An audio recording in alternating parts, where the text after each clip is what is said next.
I feel so sick and depleted. And I'm just gonna look like I'm talking to the baby a little bit so she doesn't feel left out. I'm so sick and depleted. And, but I really wanted to make a video. I got my retainers in, my neck guard, and my glasses, so it's gonna sound and look a little bit weird. And I probably might be on the verge of tears, but it's nothing special because I've been just crying through the whole night. I'm in so much pain physically. And this beautiful baby is looking at me, and she makes everything so much better. She's just so wonderful.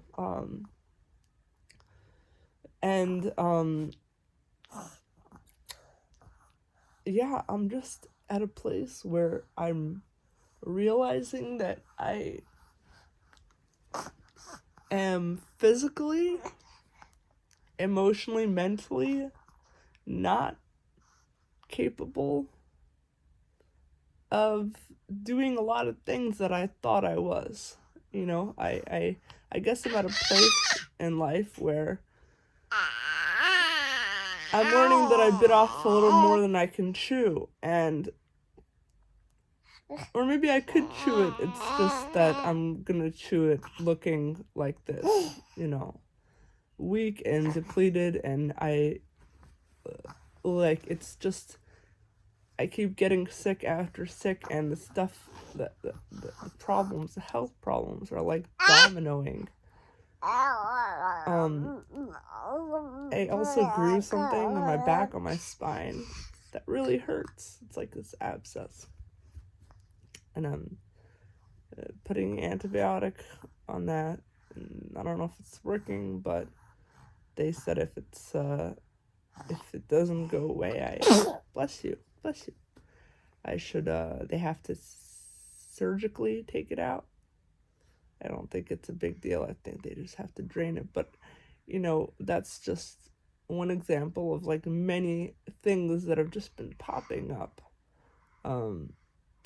Just random stuff popping up. And then I'm just so tired all the time. It's so hard for me to protect my energy. It's so hard for me to focus on anything from having a conversation. I mean, I'm telling you guys, I love you guys so much. People who watch my videos, I love you guys so much, because it is so hard for me to focus on conversations. Yes, it is. Yes, it is. Yes, it is, beautiful girl. I feel like the blessings that I've been given in life I wasn't even supposed to have, because like I wasn't even supposed to be able to handle it, you know? Like, even this baby, she's just like the most perfect, most beautiful thing ever, and I feel like it was like given to me as a gift from God. I wasn't even supposed to have even that. Like, I just feel like I don't know. I just feel like I feel like a little, do you ever feel like a plastic bag drifting through the wind, wanting to start again? Anyway, I feel like Katy Perry's plastic bag. I just feel so down in the dumps, and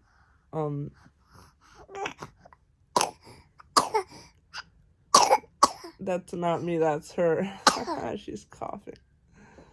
We both got sick, but of course I've been getting hit harder because of my immune system is struggling, and it's so hard for me to do like really basic tasks. Sitting up is hard for me, which is really nice, because when you are feeding, when you're like nursing, in that stage of life, your baby can literally just latch on to you while you're sleeping or while you're lying down. Not really sleeping, because I've been waking up like every 2 seconds. barely sleeping, but it's just so uncomfortable. All my muscles are really hurting, and um I've been losing blood. And then on top of that, I went for a blood panel. And losing more blood to get it tested. So anyways,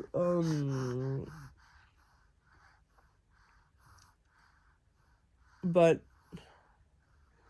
just want to say this because I know that a lot of people right now are going through like the worst time ever in their life. And it's like they thought things were going to get better and easier. And it's like, no, this time things will get better and easier. This time it'll get easier. This time, I mean, I like achieved all my dreams. Of course things are going to get easier now. And then all of a sudden, life whacks them in the face and says, no, it's going to get harder. Trust me. Things could always get worse. And so I know that there's a lot of people going at that phase in their life where they've been whacked like the 1,000th time, but even lower and even lower and even lower. And first of all, congratulations that you're still alive. And because a lot of people aren't still alive, because this is the time when a lot of people are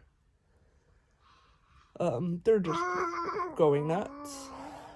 It's just getting more intense, and I've been actually reading about like messianic scriptures, Jewish messianic scriptures, like Talmud talks about the messianic era, whatever you want to call it, and books of Obadiah. I'm trying to say it in English. Obadiah, and Isaiah. And I know that there's so much more. There's a lot of commentaries. Just ask ChatGPT about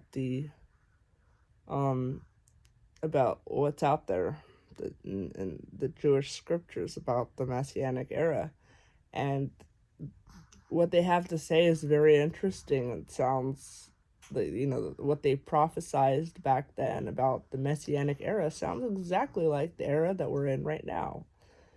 I'll tell you more about it later because everything hurts so much. And I don't know if I can even focus. But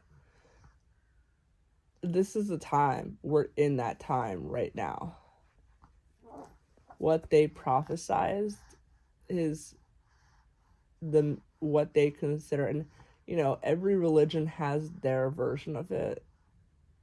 Every religion has their version of it. Even like the spiritual new agey stuff, they call it New Earth. It's just everybody is going through this shit, and I just want you to know, whoever's watching this, that is gonna get better, because it has to, because something's gotta give. If you just look at it logically and you don't listen to any of the new agey or ancient prophecies or whatever, if you don't listen to any of it and you just look at the facts, like at a certain point, you just can't keep going any lower. And every time you do go lower, it's just proof that you weren't at your lowest, that you could have gone even lower, right? So that's all I'm gonna say is just be proud that you weren't at your lowest then, and you could have gone even lower. And once you are really at your lowest, once you've cracked all the way at your lowest, that's when you really can't go lower. And that from there is where you become so powerful, because that's when you start to go up, and you just keep going up and up and up and up and up. But like, just think about it. Are you at your lowest? I don't know. Am I at my lowest? I don't know. I really hope that this is my lowest, but something tells me that things could always get lower because I don't know. I'm just being pessimistic or maybe optimistic by saying that I'm not at my lowest. I'm just praying, like, please make it easy. Please make it easy. Please make it easy. Yes. Yes. I love you. I would be so, so, so lucky if I get to have, like, more just like her. But, like, I also don't want to be, like, greedy, It's like, no, thank you for what I got. Thank you for what I got. Like, I just, yeah, I feel like, even just having her was not, it was, like, a special gift, So, and then also, like, it's also, like, it's taken, like, every ounce. I feel like you get things that you can handle, like, this is, like, every ounce of my energy goes into being a mommy, and I love that. That's all I want to do. I don't want to, like, be doing administrative shit. I don't want to be, I don't know, like, talking to people. I want to be talking to you guys, but I don't want to be talking to people IRL. Okay, so I'm gonna try to make the rest of this video a little more uplifting. Try to get out there and get some sunshine and make some more uplifting content. See you guys.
What is up, you guys? So I have a little bit of time because my baby is sleeping and I am supposed to go to this like Hanukkah party, and honestly I was supposed to go like an hour ago, but baby fell asleep and I didn't want to wake her up because she was so tired because she's been in pain from growing teeth. So just wanted to give a little bit of extra time, and and then the parties will be more fun because she's better slept. And so in the meantime, I just want to like share with you a little more about that whole like messianic era that I'm talking about. By the way, when I talk about like Jewish messianic era, I'm not talking about messianic Jews. I'm talking about like messianic Jews are like Jews for Jesus. That's not what I'm talking about. I'm talking about just generally like how Jews view the Messiah. And I just feel like Jews don't talk about this enough, or at least from what I've seen, it's not talked about enough because people are just like afraid of seeming messianic, like messianic Jews. But it is a really big part of Judaism. It's something that you, in the prayers, you have to mention like every day that you are waiting for the Messiah to come, you believe in it, and all these things. So You know, it is a big part of Judaism, and I think it's a big part of every religion. I think every religion in some way believes that the world is changing in a crazy way, and like every religion in some way believes in this like epic transformation that's like kind of apocalyptic, that's like a storm, and then there's going to be like a calm that follows after the storm. But they give like predictions, and the thing is, like, all those predictions are happening now. Like, one of the predictions that they gave, there's so many, I've been just going through all the different predictions that have been given, but one of the predictions that they gave was that I don't know if I'm allowed to say this word on YouTube, I forget, but reproduction will not be dependent on sex. That was one of the predictions they gave, is that you'll be able to have babies, like babies will be able to come into the world without relying on sex. So that's a huge thing. And then another thing is that basically it will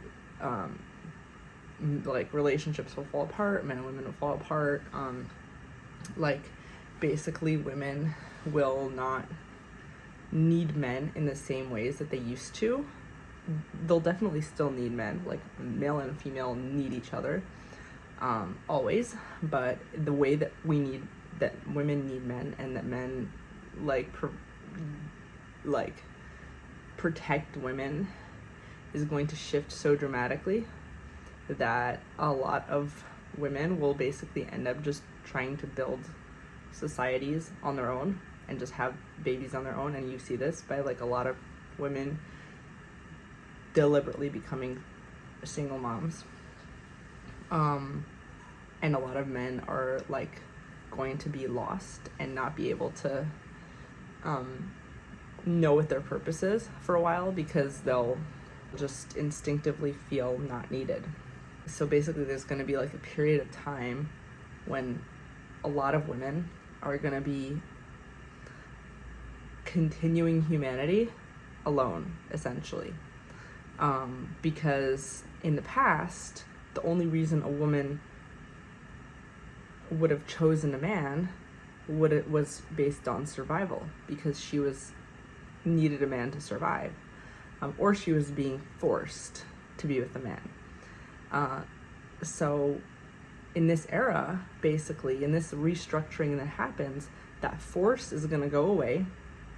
It won't be there anymore, at least not for long, and the women will be able to survive on their own. So what do they need a man for? So all that it's like an identity crisis. It's contributing to an identity crisis, and you see this for a lot of women. They're like, oh, like, well, if I'm not being forced to be with a man, and I'm not in survival mode, which is what I talk about a lot, is getting out of survival mode. So once you get out of survival mode, then what do I need a man for, right?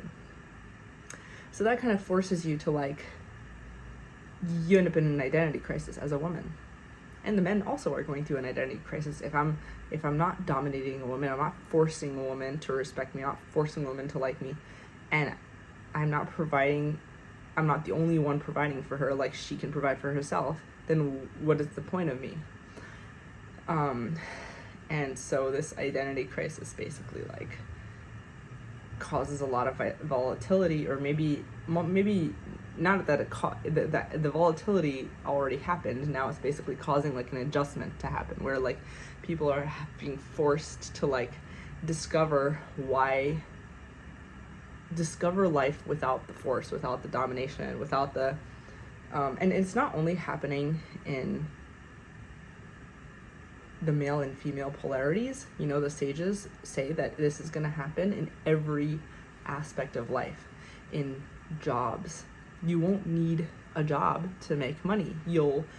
People like the everyday person is going to be able to become famous. The everyday person is going to be able to learn how to make a business. Governments won't have the same kind of power that they used to. Governments won't be able to brainwash people and control people the same way that they used to. That's why you're seeing a lot of like revolutions happening everywhere. A lot of people are going crazy, fighting against governments. A lot of you're noticing that like people that work in government are often poor and they're not royal looking at all. Royalty is like, kind of falling to the wayside. or at least it's being restructured. Like, for example, there are kingdoms, there are monarchies, like in the Middle East, for example, but instead of it being like in the past where they have like complete domination and control of their citizens, and like, you know, they're just completely unquestioned, they're now having to compete a little bit. They have to compete a little bit for your business. They're bringing incentives to the table to like get people to like want to bring their businesses to their kingdoms. So they're not like purely dictators. You know, like, yeah, there's North Korea. North Korea is like a pure dictator or whatever, but even North Korea they're kind of being forced to like try. They have to try a little bit, right? To like incentivize people like to like them a little bit, you know, like don't bomb us, you know. Like the world is changing in a way that a lot of the unsustainable patterns of the past are falling to the wayside. And making way for things that are more adjusted. Now you actually have to be with somebody that you like, not because you are forced or they're forcing you or whatever. Now you actually have to work in a job that matches with you and your passions and your, you know, what works with your lifestyle and what works for you, rather than, and what's going to actually like sustain you long term, rather than like just, you know, wake up at 6 a.m. until, you know, 1 a.m, you know, working for the man for like less than minimum wage. Just, you know, using these things as an example. And the thing is, like, until you figure it out, until this all gets adjusted, the period to get there is going to be so painful, unusually painful. Like every era, every time in history, self-development existed in some form. People had to like, you know, discover themselves and like figure things out, build their lives, whatever. But like this era, or at least the era that is predicted in this special transformational period, is going to hit a lot harder than it ever did in the past. And I think, I mean, it's not I think, it's like anyone can see that the predictions are like another thing that they predicted is like everything would be really transparent out in the open. It would be really hard to lie, to be inauthentic, because like everything about you and who you are is going to spread like wildfire. Everybody will know it. Not only will the internet exist, so like everyone will know everything about you, and it'll be really easy to like know who you are and like know your history and your background, but like people will also have a lot of information. They'll have immediate access to information to be able to like decode you. So human consciousness will be elevated, and people will detect inauthenticity right away. They'll be able to detect authenticity. They'll be able to like see your character, see who you are. People's energies will be able to be directed to the right energies faster. So everything will be easier. Like it'll be easier to find a mate. It'll be easier to make a business and do the things that are like good for your soul. Like everything that is meant for you will come to you faster and more easily than it ever did in history. Like if you were meant to be a singer, like these opportunities for you to be a singer are gonna like come to you faster than they ever did in history. If you are, you know, if you are meant to live in Africa in a jungle, like you're gonna end up there much more easily than you ever did in history. So people are gonna be moving a lot. It's gonna be like, you're not gonna be living in a place and hanging out with people just because you had to, because you were like born into that situation. You're gonna be actually gravitating to things that are meant for you more easily than you ever did in history. In history, people ended up in communities and families, places because like they had no choice. Nobody would have dreamed about like leaving, I don't know, Kentucky and going to live in Bali, you know? But now people are moving all over the world. I actually just saw someone on my YouTube channel, on this channel, I just saw a comment. One of you, which I really want to hear an update, but one of you told me that you moved from the US to Russia, from Dallas, you moved from DFW to Russia with your wife, and now your wife is pregnant and you guys are really happy in Russia. Like, wow, that's amazing. Who would have ever thought that moving from Dallas to Russia and like starting a family in Russia would have like made someone happy. I would never have imagined this in the past, but this is like possible now. So many changes now are possible. So many things are happening that, so I have to go soon, but I just, at the same time that it's really scary, and the sages said that they would never want to be during this time period because it will be the most painful time period ever. The transformations, the growth pains will be like unbearable, and a lot of people will fall off. A lot of people will dissolve in their pain and collapse. It'll be unbearable for a lot of people, but what comes after it is incredible. And if you can just hold on, you know, for me, I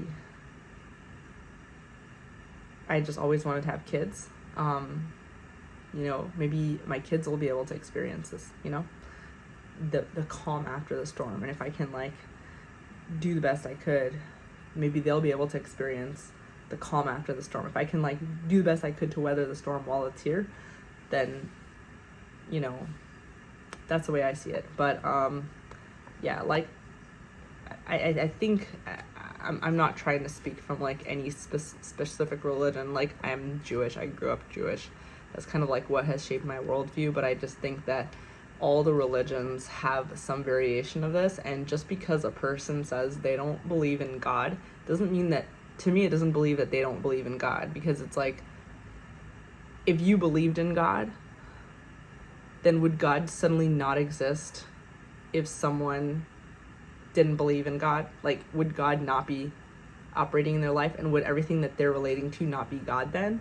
Like, just because I don't call this a bottle, maybe I call it a bakbuk, but does it not make it a bottle? It just means that I'm saying a different word for it, you know? So it's just like a linguistic thing.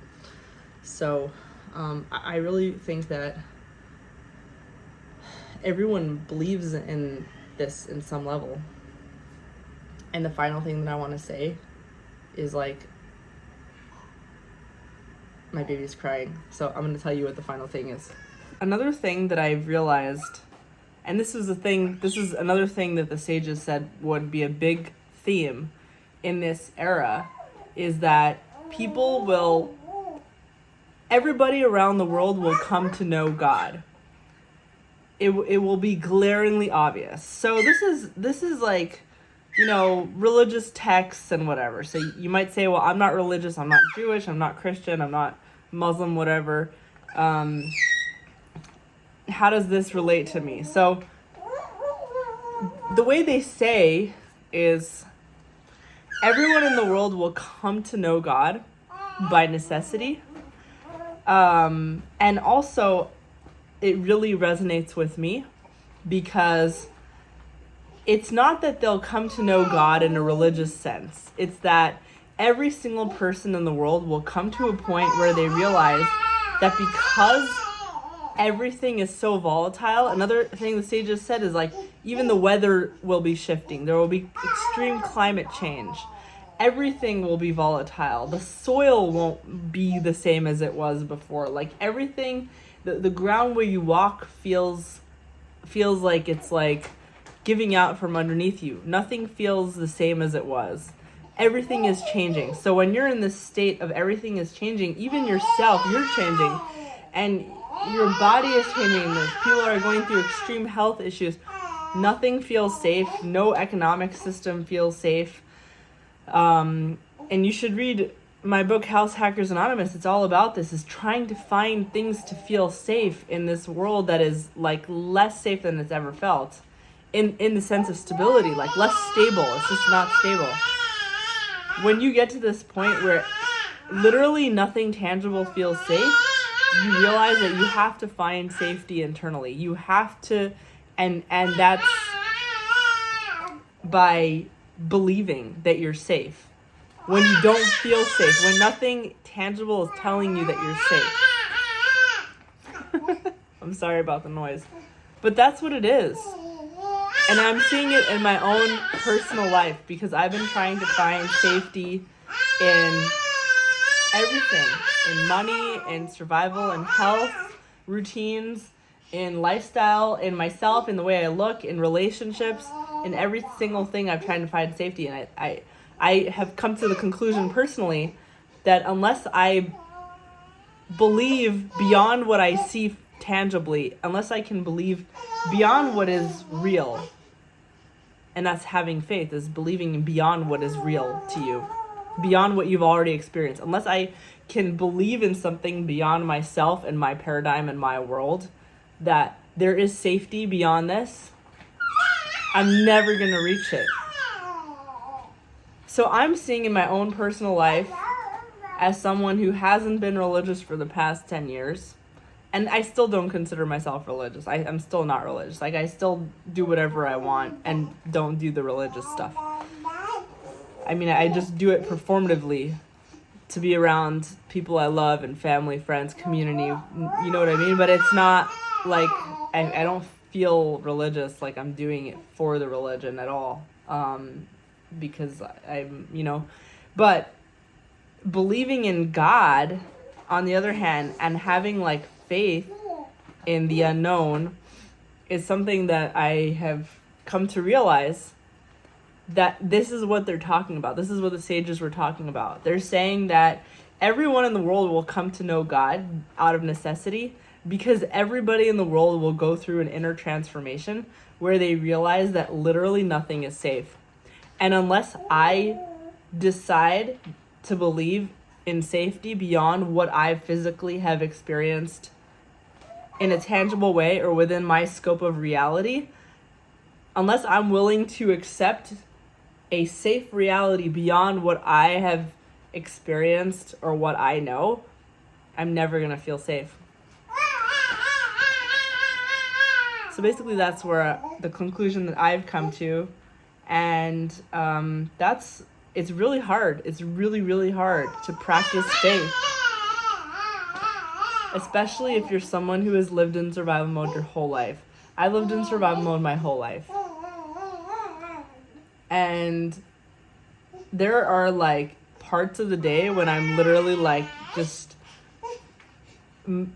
repeating to myself, God has a plan for me. God has a plan for me. Everything's going to be okay. God has a plan for me. Everything's going to be okay. God has a plan for me. There is safety beyond what I could even imagine right now. There is a plan for me beyond what I can like imagine. God has plans for me beyond what I could even pray for. I don't know everything. I don't know what's right. I don't know what's up and down. I don't know who's good and bad. I don't know what is good and safe and not safe. I don't know what anything is. I just know that God has a plan for me. Whatever you call God has a plan.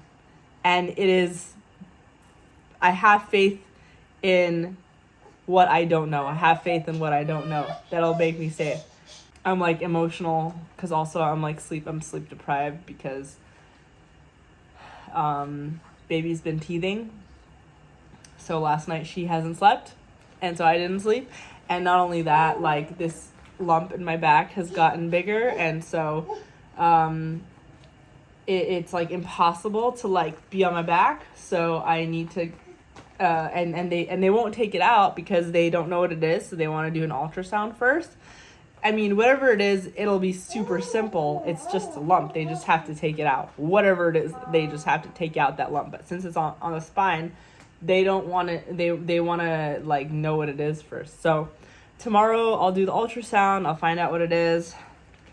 And I'll come back and tell you guys because I just love sharing with you guys everything. And a blessing in disguise is when you're tested in every aspect of your life, but it's also the most painful thing to be tested in every aspect of your life, to not be able to feel safe in any aspect of your life.